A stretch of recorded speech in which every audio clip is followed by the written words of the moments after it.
The recording lasted 4 seconds. That was the part Counselor Beth Saran could not reconcile. 4 seconds of audio, captured by a standard atmospheric probe during a routine observation pass over the human continent they called Eastern Europe, and in those 4 seconds, something in the probe's structural integrity sensors had simply stopped reporting. Not failed, not malfunctioned. The sensors had detected something and chosen, in whatever metaphorical sense a sensor could choose, to go quiet. The audio itself was unremarkable: wind, a low mechanical rhythm. And then, beneath both, something that the translation matrix kept flagging as biological percussion in distressed frequencies before immediately reclassifying the notation as error, category undefined. Beth Saran had replayed it 47 times. She still didn't know what she was listening to. What she did know, what every member of the Galactic Council now knew after 3 months of increasingly uncomfortable intelligence briefings, was that humanity had been aware of the probe, had known it was there, and had apparently decided that what it recorded was acceptable for outside observation. That was the first thing that made no sense. The second was the smile. The formal challenge had been delivered 6 weeks prior through the standard diplomatic channels that the Council had used to formalize military engagements for the past 400 years. The Edict of Proportional Engagement, a document so ancient and procedurally exact that its delivery alone carried the weight of inevitability. When the Council issued an edict, civilizations complied, negotiated terms, or ceased to exist as political entities. There was no fourth option. The framework had held for 4 centuries without exception. Humanity's representative, a woman named Commander Idara Osei, whom the Council's psych profile algorithms had spent 6 weeks attempting to categorize and eventually simply labeled anomalous, had received the edict's translation on a Tuesday morning, according to human calendars. Council observers stationed in the human diplomatic facility had noted her response in careful detail because their instructions were to note everything. She had read the document in full, set it down, picked up a ceramic container of hot liquid, taken a long, slow drink, and then she had smiled. Not the smile of someone pretending confidence, not a performance for the room. She had been alone except for the Council's observers, whom she had either forgotten about or, and this interpretation had caused 3 separate analysts to request reassignment, simply didn't consider relevant to the moment. The smile lasted about 2 seconds. Then she picked up a communication device and said simply, "Tell the others. Tell them it's time." Tell which others? Time for what? The Council had been trying to answer those questions ever since. What they understood about humanity's military position they had believed to be comprehensive. The human species occupied a single star system. They possessed no faster-than-light propulsion beyond the crude corridor jump technology they had reverse-engineered imperfectly from a derelict Veth-class explorer vessel they had found drifting near their outer planets 11 years ago. Their fleet consisted of approximately 43 warships of varying capability, a number the Council's smallest member civilization could match with a single regional defense squadron. Their biology was fragile, their lifespan short, their psychology, by every standardized metric, volatile and poorly regulated. They were, in the Council's formal strategic assessment, a Tier 4 emerging civilization, technically capable of interstellar presence, but militarily negligible and containable. The edict had not been delivered out of fear. It had been delivered because humanity had done something that violated the foundational legal architecture of the Council's political order, and the Council had decided that a controlled military engagement, brief, decisive, publicly visible, would serve 2 purposes simultaneously. It would resolve the violation, and it would demonstrate to the 14 other emerging civilizations currently watching from the outer margins of Council space that the framework held, that no one was exempt. The specific violation was, in its technical details, almost secondary to these larger political needs. But it mattered. It mattered because of what it revealed about how humans thought. Humanity had, without authorization, without petition, without any of the 12 required procedural steps, established a permanent colony on a world designated as protected under the Dormancy Preservation Accord, a world called Selavos, a planet of extraordinary biological complexity, sealed from development by unanimous council vote, inhabited by no sapient life, but rich with evolutionary processes the galactic scientific community considered irreplaceable. The colony had not been secret. The humans had filed notifications, had sent scientific teams, had in their communications described the planet as an extraordinary opportunity for collaborative study. They had simply not waited for permission. They knew the accord existed. The council's chief legal arbiter had told the assembled chamber, his resonance plates vibrating with something that translated roughly to controlled outrage. Their own records confirm awareness. They proceeded regardless. Why? Someone had asked. A pause. Their justification cited what they called temporal necessity. They argued that the species on Selavos was entering an extinction pressure cycle, that by the time authorization would have been processed, the opportunity to intervene would be lost. Another pause, longer this time. They compared the situation to pulling a child from the path of a moving vehicle without first obtaining the child's consent. The chamber had gone very quiet. No one had known what to do with that analogy. They still didn't. But they had issued the edict regardless, because the framework had to hold. Because if it didn't, the council held nothing. Veth Saran pulled up Commander Osei's file for the 18th time in as many days, a habit she was aware was becoming conspicuous among her staff. She was the council's senior observer for the human engagement, which meant the strategic outcome would reflect directly on her assessment record. She had every professional reason to understand what she was dealing with. The file told her, Idira Osei, 44 years by human reckoning, former naval officer, decorated across several of humanity's internal conflicts. Recruited into First Contact diplomatic service 8 years ago during the initial period of Council human relations. Language acquisition rated exceptional. Psychological profiling rated repeatedly as outside standard parameters. See attached notes. The attached notes filled 11 separate documents. She read them again. Words kept repeating. Unexpected, nonlinear, resistant to outcome aversion modeling, demonstrates comfort with what analysts classify as irrational risk. One note, buried near the bottom of the 7th document, had been written by a counselor observer who had since retired. It read, "Subject appears to evaluate risk differently than expected. Standard threat modeling assumes subject's weight probability of failure against cost of failure. Subject appears to weight something else entirely." Unable to identify the variable, Veth Saran stared at that line for a long time. Unable to identify the variable, she picked up her communication relay. "I want a direct channel to Commander Osei, not through intermediaries, personal." Her aide hesitated. "Counselor? Protocol suggests." "I'm aware of what protocol suggests." A longer hesitation. Then, "Yes, counselor." The channel opened 20 minutes later.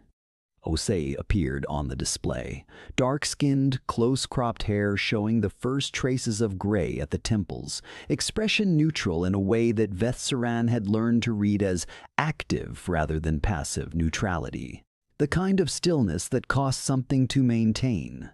"Counselor," Osei said, not a greeting, an acknowledgement. "Commander, I'll be direct. The engagement begins in 19 days. I want to understand something before it does.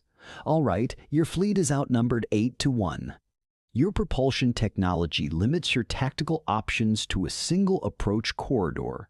Our weapon systems exceed yours in range, yield, and cycle speed by margins your own engineers have confirmed in their private communications." Veth Saran paused. "You smiled when you read the edict. I want to know why." A long silence. Then Osei tilted her head slightly and said, "Did your probe get good audio?" Veth Saran felt something move through her secondary nervous system that her species' medical literature would have classified as Threat response initiation. She kept her voice even. The probe recorded a significant amount of data. Good, OC said, and the conversation, by some mechanism Beth Saran could not later fully explain, ended there. 12 days before the engagement, the Council's Advanced Reconnaissance Wing entered the human system for the final pre-conflict survey, standard procedure. Documented under the edict's own terms, which required both parties to acknowledge the survey's purpose and refrain from interference, humanity had acknowledged. The survey wing proceeded. What they found aligned broadly with previous intelligence. The human fleet was positioned near their second planet, the large gaseous one, which made marginal tactical sense as a gravity anchor deployment. 43 vessels confirmed, weapon signatures consistent with known human ordnance, no evidence of significant material upgrades. What didn't align? What Survey Commander Tella On would spend the next year attempting to formally document without sounding like he had suffered a cognitive break was the quality of the silence. There was nothing wrong, he said later, to anyone who would listen. Every reading was correct. Everything was where it should have been. I'm not describing an absence of data. I'm describing data that felt like it was being performed for us. No one could tell him he was wrong, because no one had a better explanation for what happened next. 8 days before the engagement, the human fleet moved, not toward the pre-agreed engagement zone, not into any defensive formation the Council's strategic models had anticipated. They moved outward, away from the engagement zone, away from their home planet, toward the deep transit corridors that connected human space to the outer margins of Council-controlled territory. As if they weren't planning to fight at home at all. Where are they going? The question went up through the chain of observation commands so fast it arrived at Vet Saran's desk within the hour. She didn't have an answer. Nobody did. 6 days before the scheduled engagement, a Council trade station on the outer margin, a small facility, lightly staffed, used primarily as a resupply point for survey missions, went dark. Not destroyed. Dark. Communications blackout. No distress signal. No emergency protocol activation. Just silence, beginning at 0340 station time and continuing. The Council dispatched an emergency response vessel.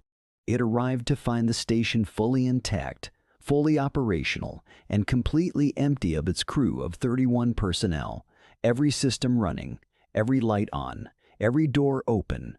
31 people, gone. No evidence of violence. No sign of forced entry. What they found in the station commander's personal log was an entry timestamped 4 hours before the blackout. It read, "They were very polite, gave us an hour to pack personal items.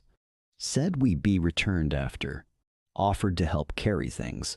Below it, a second entry, timestamp 3 minutes later, didn't seem like a bluff. Veth Saran read the log entry standing at her desk at 0200, and for the first time since this began, she felt genuine cold move through her.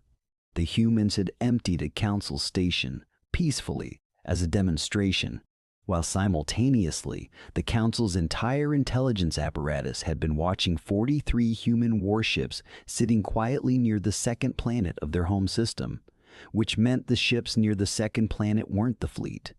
Or they weren't the only fleet. "Get me every probe recording from the outer margins for the last 6 months," she said, and her voice came out steadier than she felt it had any right to. "Everything. I don't care about processing time." Her aide said, "Counselor, that's approximately 400,000 separate recordings. I'm aware." They found the pattern on the 3rd day of analysis, and when the analyst who found it brought it to Vesseran, the young counselor aide looked like she had not slept and had recently reconsidered several foundational assumptions about the nature of intelligent life. "Show me," Vesseran said.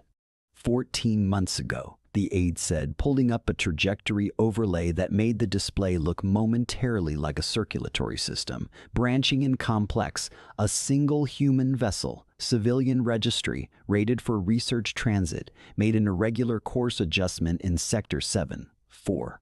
We logged it as navigational drift. It wasn't. The overlay expanded. 12 months ago, 3 more civilian vessels made similar course irregularities in 3 separate sectors. 9 months ago, 7. 6 months ago, 7. 6 months ago. She trailed off. "Show me the full map," Veth Saran said quietly, the display filled with branching lines, dozens of them, spreading outward from human space like the slow, unhurried growth of a root system through soil, touching station after station, transit corridor after transit corridor, waypoint after waypoint, not warships, civilian vessels, research transports, medical ships, survey craft. "They've had people in position across the outer margin for over a year," the aide said. "Not military positions. They're not armed. They're just there. At every resupply node, every transit choke point, every communication relay station." Veth Saran said nothing for a long moment.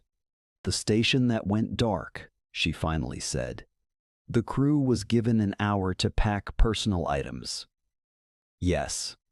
The humans already knew the station layout, the crew rotation schedules. They would have had to do it that quickly. "Yes, they've been mapping us," Veth Saran said. "Not militarily, logistically. They've been learning how we function, how we move, how we supply ourselves." She looked at the overlay again, all those quiet lines, all those careful, patient positions established over 14 months while the Council had been watching 43 warships near a gas giant. "They've had people sitting in our infrastructure for over a year, waiting for what?" the aide asked.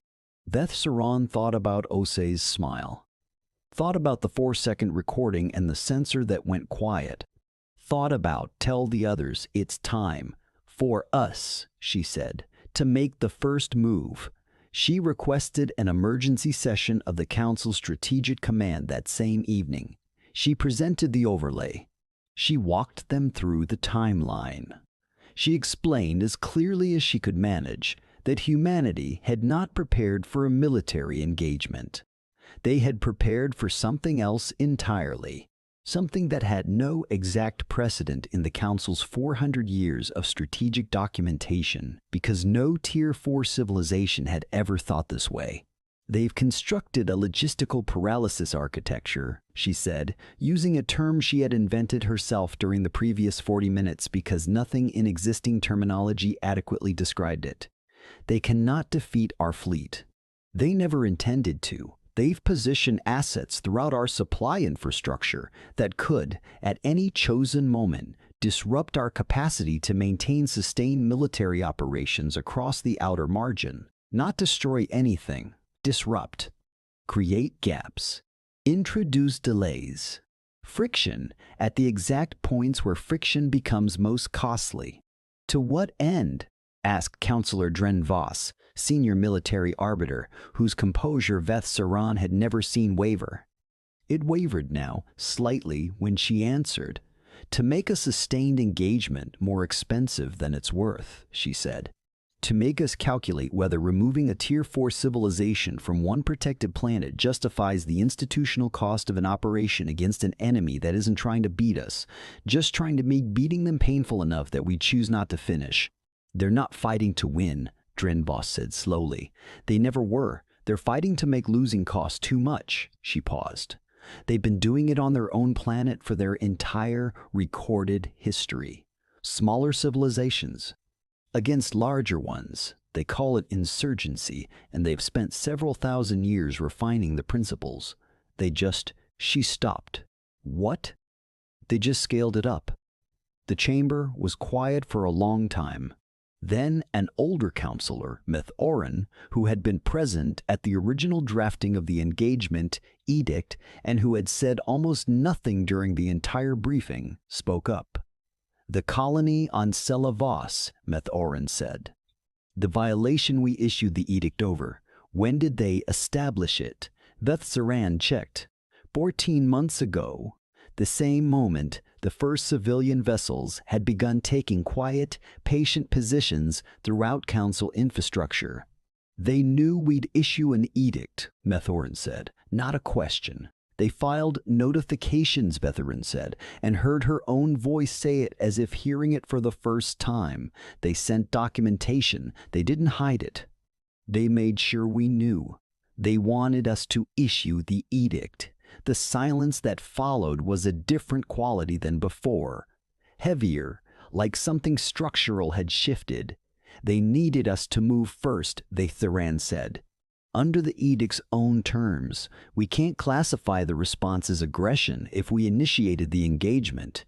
Everything they've positioned, everything they've done, it falls under legitimate defensive preparation. She felt the full shape of it arrive in her understanding all at once. The way you feel a temperature drop before your body registers cold. The colony on Selavos is legal under the documentation they filed, pending council review. If we engage and they respond by activating their logistical disruption architecture, we're not fighting a rogue civilization. We're fighting something that used our own procedural framework to put itself in a legally defensible posture before we could stop them. She looked at the overlay again. All those lines, all those patient civilian ships.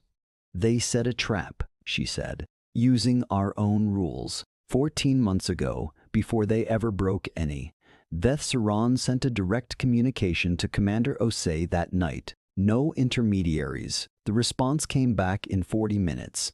You have questions, Osei said, when the channel opened. 1. What happens to the 31 station personnel? They've been guests for 6 days at a research outpost. 3 of them have apparently volunteered to help with xenobotanical cataloging. A pause. They're fine, counselor. They'll be returned the moment this conversation produces something useful. You planned this when you planted the colony. Osei didn't answer immediately. When she did, her voice carried something that wasn't quite pride and wasn't quite sorrow, and didn't have a name in any council language Saran spoke. The species on Selavos had 11 months before the extinction pressure became irreversible. We needed to be there before that window closed. And yes, we needed to do it in a way that protected us when you responded. A beat. We didn't want a war, counselor. We wanted the council to be forced to sit across from us and talk, without the option of making us disappear before the conversation happened. You put civilians in harm's way, Saran said. Your own people spread across our infrastructure. They volunteered. Simple. Flat. Carrying enormous weight. Every one of them knew exactly what the risk was. None of them were ordered. When we put the call out, we had to turn people away. Saran absorbed that. Why? She asked. Why does it matter enough to take the risk? One planet. One species. The silence stretched long enough that Saran thought the connection had failed. Then Osei said, because if we don't, who does? The engagement did not happen on its scheduled day. It did not happen the following week either, while the Council's Strategic Command worked through the implications of the Logistical Architecture Report, and the Legal Review Division worked through the documentation humanity had filed for the Selavos colony, and the Diplomatic Division attempted to formally classify what Commander Osei had just done in terms of existing Council law. They couldn't. There wasn't a category for it. The classified engagement order sat in a state of procedural suspension while the Council debated whether activating it would constitute a strategic blunder of historic proportions. Drenvos, who had commanded military operations for 30 years and had never in that time suggested retreating from an issued edict, called for a full reassessment. It passed. During this period, humanity's civilian vessels remained exactly where they were. No aggression, no demands, no rhetoric. They just waited.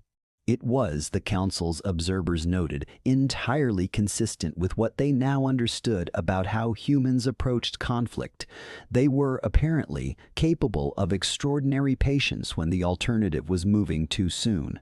On the 9th day of procedural suspension, a third development arrived. One of the Council's scientific survey teams, operating on Selavos to document the alleged extinction pressure that humanity had cited as justification for the colony, submitted its preliminary report.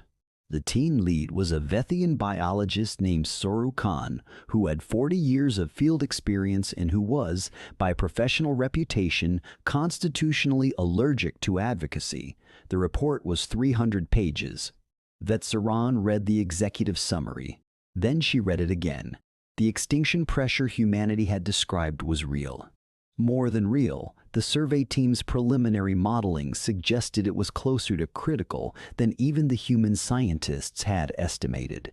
The intervention techniques the human colonists had already implemented were, Soru Khan wrote with what read as reluctant admiration, sophisticated beyond what we would expect from a civilization at this developmental stage, and precisely calibrated to the specific biological stress signatures of the affected organisms. The last line of the executive summary read, "Based on current data, the human colony's presence on Selavos has likely prevented a biospheric loss event. Removal of the colony at this stage would almost certainly reverse that outcome." Vetsaran set the report down. She thought about the analogy Osei's people had used when they filed their notifications, pulling a child from the path of a moving vehicle without first obtaining the child's consent. She thought about how the council had read that analogy 6 months ago as human arrogance, as a civilization too undisciplined to operate within established frameworks.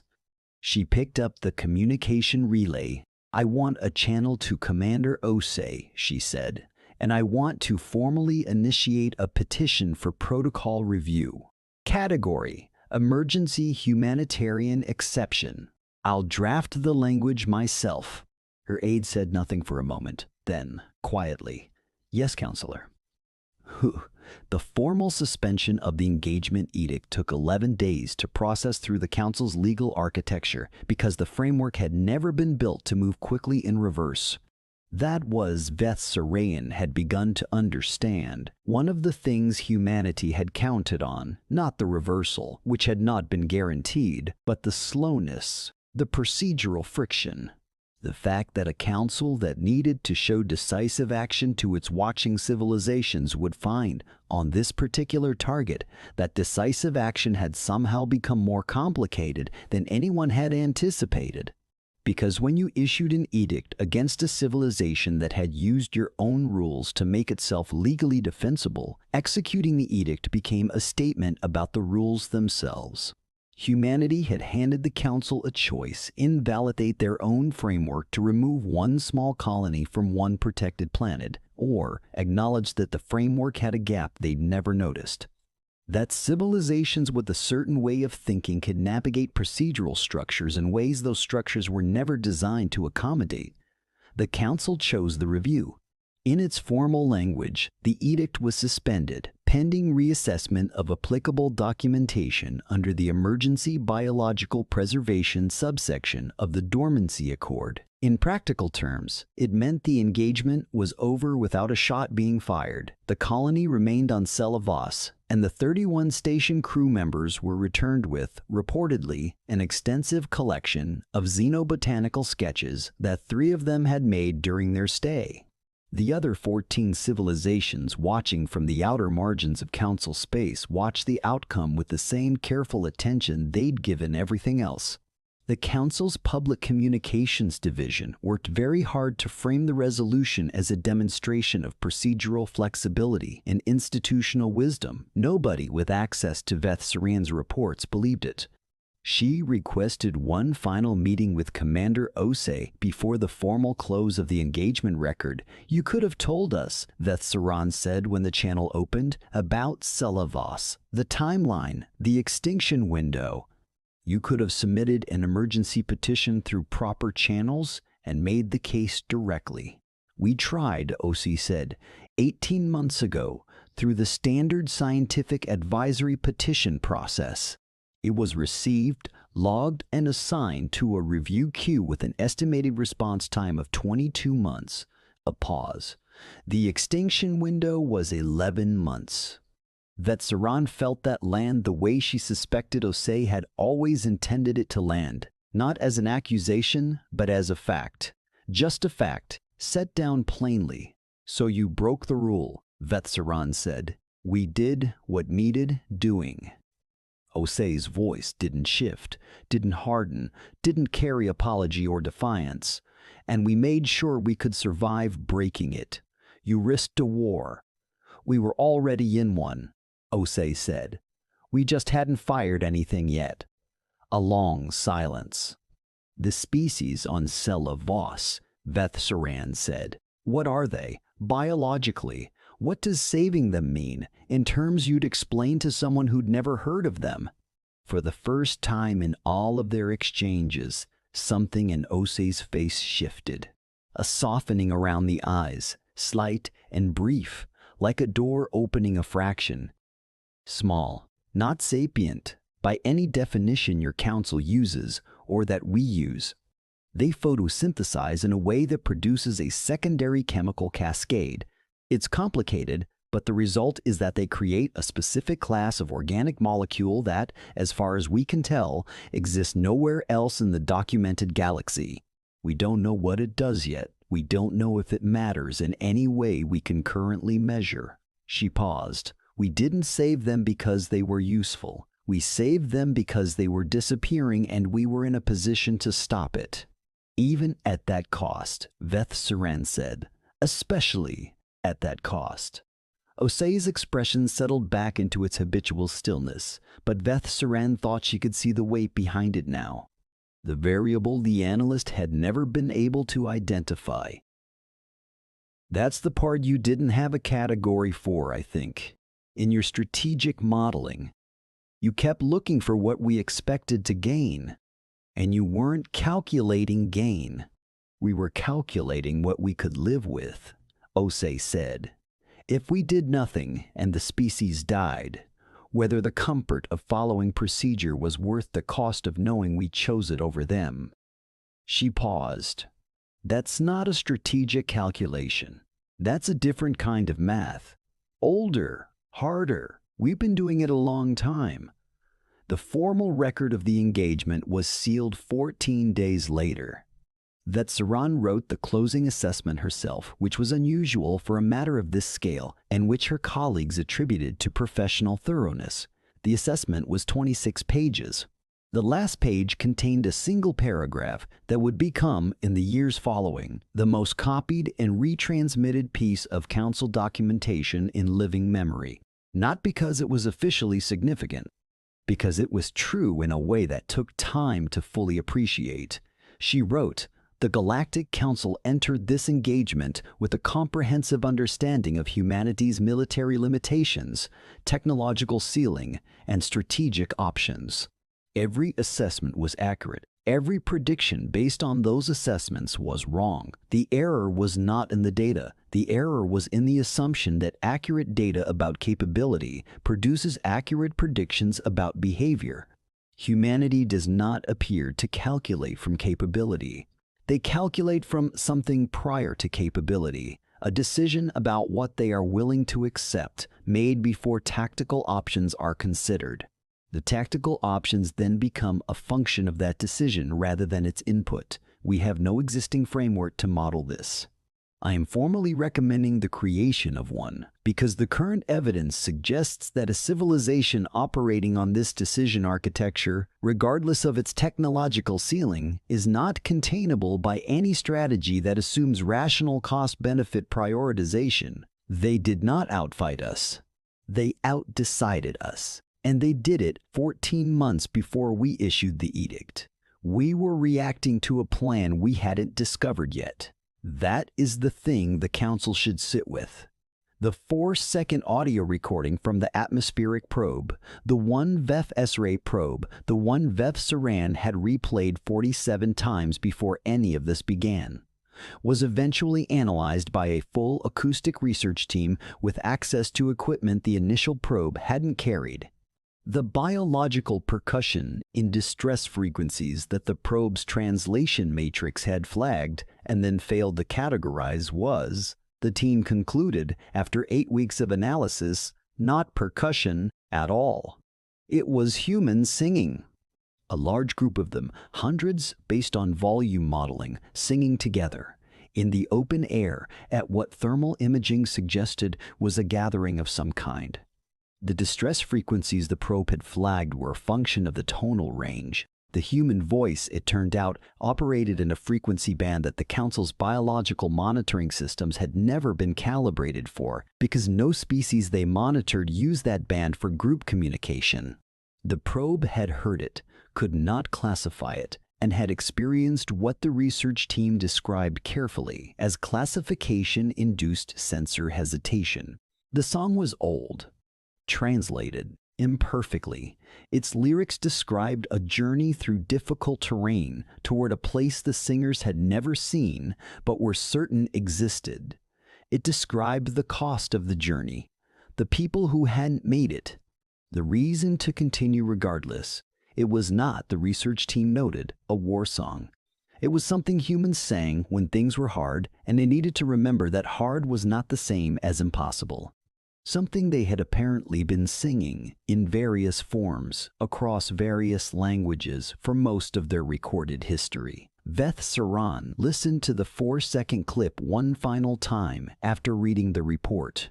She thought about 14 months of quiet preparation, about civilians in patient positions across the outer margin of known space, waiting. About a woman alone in a room who read a document declaring war on her species and smiled, not because she wasn't afraid, but because everything was already in motion. About a species that had walked into the machinery of the most powerful political body in the galaxy, found the gap between the gears and stepped through it, singing. She didn't replay the recording again after that. She didn't need to. She understood, finally, what the sensor had heard and couldn't categorize. It wasn't distress. It had never been distress. It was the sound of a species that had learned, over thousands of years of loss and cost and still continuing, that the most dangerous thing you could be was not the strongest, or the fastest, or the most prepared. It was the thing that kept going.